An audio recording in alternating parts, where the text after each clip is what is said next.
안녕하세요. 한의사 이경입니다. 자, 진료를 하다 보면 많이 보는 환자분 중 하나가 바로 발목 염좌 환자분들이시죠. 그리고 그 중에는요, 유난히 계속 반복해서 발목을 접지르시는 분들이 계세요. 그래서 오늘은 정영준 원장님과 함께 이 주제에 대해서 얘기해 볼까 합니다. 자, 원장님 반갑습니다. 네, 안녕하세요. CS 한방병원 정영준 원장입니다.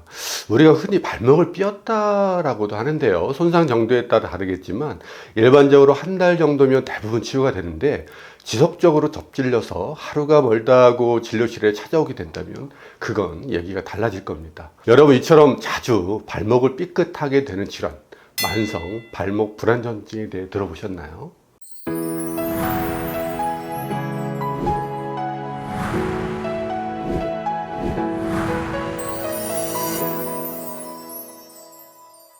자, 보통 우리가 말하는 발목 염좌는 발목이 안쪽으로 꺾이면서 인대가 늘어나서 생기는 증상을 말하죠. 자, 여기까지는 다들 아시는 얘기인데요. 하지만 방금 말씀하신 발목 불안정증이라면 얘기가 다르죠. 좀 더 자세히 설명 부탁드립니다. 앞서 말씀하신 염좌에서 심하게 접질린 발목 인대가 6개월이나 1년이 지났는데도 불안정 증상이 계속 지속될 때 이때를 발목 불안정증이라고 합니다. 이름 그대로 발목 인대의 불안정한 상태로 인하여 반복적인 접질림이 생기거나 울퉁불퉁한 곳을 걷거나 운동을 할 때 발목에 힘이 빠지거나 꺾일 것 같은 느낌, 이걸 의학용어로 기빙웨이라고 하는데요. 이 기빙웨이 증상이 지속되는 경우를 만성 족관절 불안정증이라고 합니다. 네. 예전에 직접 관찰했던 20대 여성 승무원의 경우는 발목을 접질러 내원했는데 꽤 심한 손상이었는데도 불구하고 비행 스케줄 때문에 치료를 제대로 받지 못했습니다. 거기다 직업특성상 하이힐을 신고 장시간 서 있는 일을 하다 보니 발목인데 많은 부담을 줄 수밖에 없는 상황이었죠. 결국 이분은 그 수차례의 반복되는 접질림과 그로 인한 불안정증이 지속되어 오랜 기간 고생했던 기억이 납니다. 네, 사실 발목 염좌 환자분들의 과거력을 청취하다 보면 저는 자꾸 같은 쪽 발목을 계속해서 접질러요 라고 호소하시는 경우들이 많습니다. 한번 손상받은 인대가 제대로 회복을 못하고 만성적인 발 불안정성을 가지게 되면서 계속 삐게 되는 거죠. 비교적 흔하게 발생하기도 하고 무엇보다 나중에 퇴행성 관절염의 원인이 되기도 하기 때문에 발목 염좌가 오면 방치하지 마시고 잘 치료하시라고 꼭 당부드립니다. 발목 삐는 정도야 라고 가볍게 여기다가 결국 호미로 막을 일을 가래로도 못 막는 상황을 만드는 거죠. 아는 만큼 보인다. 그래서 오늘 흔하게 겪는 발목 염좌가 어떻게 만성 발목 불안정증이라는 다소 생소한 질환으로 발전하는지 알려드리겠습니다. 가장 흔하게는 처음 손상을 받은 이후에 충분한 치료 없이 일이나 운동을 지속하게 되어 반복적으로 계속 접질리는 경우가 있습니다. 발목 외측 세개인대, 즉 전거비인대, 종비인대, 후거비인대들이 발목을 잡아주는 안정성에 기여를 하는데요. 이 인대들의 손상을 받은 이후 계속 추가적인 외상으로 손상이 더해지면 인대의 기능이 소실되어 안정성이 망가지게 되는 거죠. 외상이 없더라도 발 모양 자체가 쉽게 안쪽으로 꺾이게 되는 구조를 갖고 있는 분들이 있습니다. 흔히 요뇌반족이라고 하여 발 뒤꿈치가 안쪽으로 돌아가 있는 경우입니다. 이외에도 고유 감각신경이 기본적으로 좀 저하되어 있는 분들이나 전신관절 이완증이라고 하여 관절이 선천적으로 좀 유연한 분들, 또 신경근육질환이 있어서 발목을 잡아주는 근력이 떨어지는 분들이 만성 족관절 불안전증에 잘 노출되는 케이스입니다. 또 있습니다.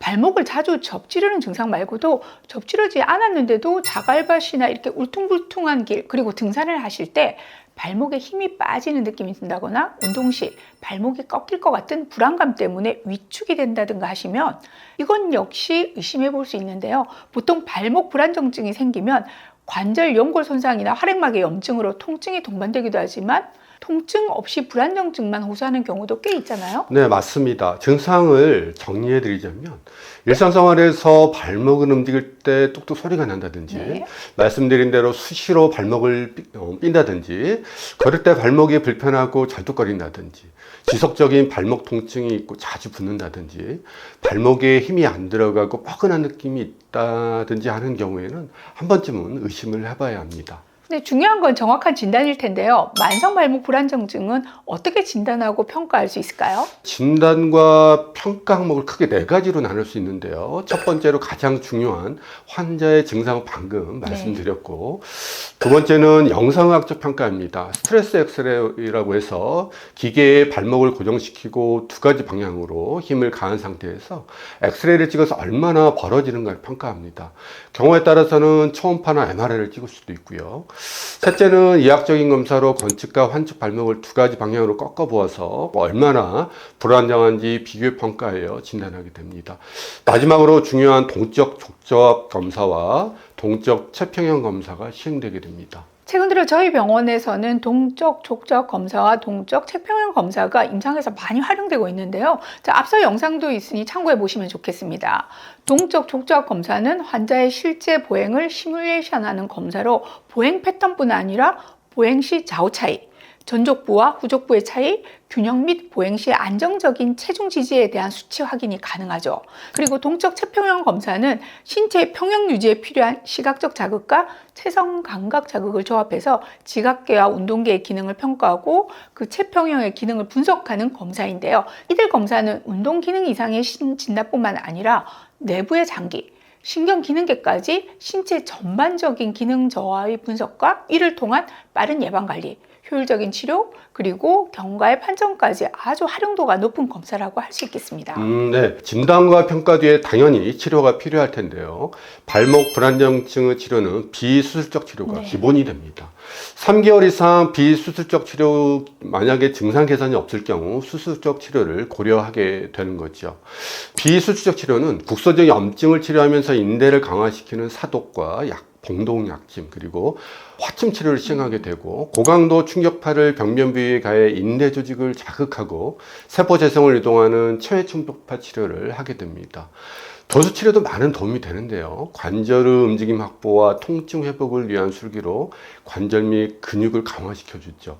운동 치료도 중요합니다. 저희 병원에서는 워블보드와 같은 기구 운동과 그리고 전문 운동 처방사가 운동 치료를 함께 병행하고 있습니다. 네, 여기서 잠깐만요. 자, 발목 안정성을 때려잡는다는 다소 과격한 제목의 영상 기억나시나요? 이번 기회에 다시 한번 리뷰해 보시면 좋겠군요. 이에도 발목 운동에 대한 좋은 영상들 소개해 드렸으니까 참고하시고요. 자, 마지막으로 발목 불안정증의 예방법까지도 한번 알려주시죠.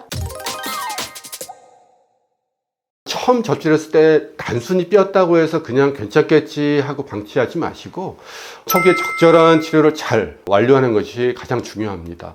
더불어서 기능적 운동 치료는 2개월 정도는 집중적으로 해주시는 게 필요하다고 생각합니다. 네, 자, 오늘도 좋은 말씀 감사드리고요. 시청해주신 구독자분들께도 감사드리면서 저희는 다음 이 시간에 뵙겠습니다. 감사합니다.